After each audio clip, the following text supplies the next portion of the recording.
الرحمن الرحيم مقعي وعبد الله عبد الكريم دكتور جامعة فونتير فاكولتي اوف جيو ساينس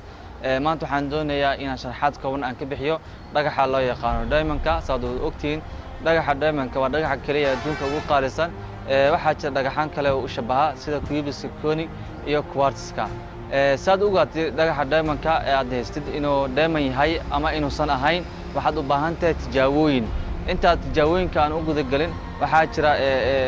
qaabo fara badan maadaama teknolojiyada adduunka uu sii horumarayo tijaabooyinkana waa ay sii badanayaan lix qaabood ayaan ku tijaabin doonaa hadduu alidmo midka ugu horeeyay waa fog ceeryaamo ama nerves sidoo kale newspaper ama journal sa u taqaanid inaad haysatid waxaa jira UV light wax la yiraahdo jiro oo lagu baaro sidoo kale waxaa jira loop ayaa jira oo asiga sidoo kale aad muhiim ah mar walba inaad adeegsato oo aad u baahan tahay sidoo kale waxaa jira janto ama jansiga sa u taqaanidba oo dabka lagu shito midka ugu dambeeyana oo ah gym testerka ayaan rabaa intaasna ka hadalno haddii aan dib ugu laabano mawduuceena oo ah midka ugu horeeya fog qaabkeen ugu tijaabin karaa for example waxaa soo qabsanaysaa diamond-ka soo qorqoran oo diyaarsan kadibna waxaad u dhaweynaysaa afkaaga adigoo oo ku neefsanaya oo kale adoo ku neefsan ma aha inaad afuufaysid waa inaad ku neefsanaysaa sidan oo kale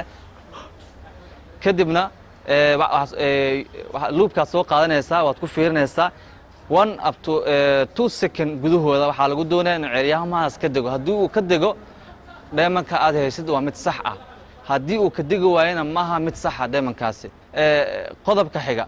aad doonayno inaan ku tijaabino waxaan soo qaadanayaa newspaper ayaa soo qaadanaysaa ama journal saad u taqaanid waxaad samaynaysaa waxaa duldhigayaa journalka ayaa la duldhigaya meesha ka bilaaran tahay waa meel waxaa jira ka dhuuban iyo afka hore galaal dambe waa si aan u ogaano dhagaxa aan haysano diamond yahay in kale haddii qoraalada ay si waadax u aragtid loopka diamond-ka aad haysid waa mid qaldan haddii qoraalada isku dhex darmaan mixer camal ay noqdaan xaraf camal oo jajab ay noqdaan dhagaxa aad haysta waa diamond ogow haddii aan u sii gudubno qaybta saddexaad oo ah inaad soo qaadatid toosh lagu magacaabo UV light ama ultra violet-ka markii aad soo qaadatid kadibna waxaad ku aadinaysaa diamond-ka markaad ku aadisid haddii aad ka aragtid kalaro isku jira sida blue iyo jaale iyo wax la mid ah haddaad ku aragtid dhagaxa aad haysid maaha diamond haddii kalarka ka soo baxay kaliya uu noqdo blue dhagaxa aad haysatid waa diamond qodobka afraad haddaan u gudubno oo ah waxaan soo qaadanaynaa lighter sa u taqaan ama jansiga sa u taqaanidba ayaan soo qaadanaynaa kadib waxaad soo diyaarsanaysaa biyo qabow ayaa soo diyaarsanaysaa waxaan ku shidaynaa diamond-kaas dhagaxa aad haysid waxaad ku shidaysaa 30 second ayaad ku haynaysaa after 30 seconds waxaad ku dhex ridaysaa muxuu ah biyihii qabow ku diyaarsan ayaad ku dhex ridaysaa haddii dhagaxaasi uu kala jabo ama uu buusmo ama uu madow u noqdo kalarkiis isbedelo dhagaxa aad haysid maaha diamond waa dhagax kale haddii wax isbedela uusan ku imaanan oo sidiisii uu noqdo waxaa lagu yaqaan dhagaxaasi inuu yahay diamond okay qodobka shanaad haddaan u gudubno waxaa soo qaadanaysaa loop ayaad soo qaadanaysaa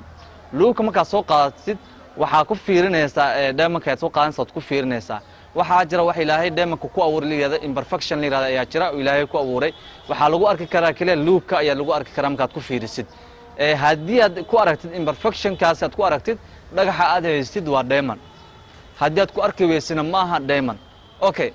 tijaabada ugu dambeeya oo ah inaad hesho machine lagu magacaabo gym tester oo aad ugu maarmi karto tijaabooyinkii aan soo sheegnay kaasoo uu ku kala cadeynayo waxa inay diamond yihiin ama in aysan ahayn marka insha Allah aad baad u mahadsantihiin intaas ku soo koobayna tijaabooyinkeena insha Allah khayr ayaan rajayn doonaa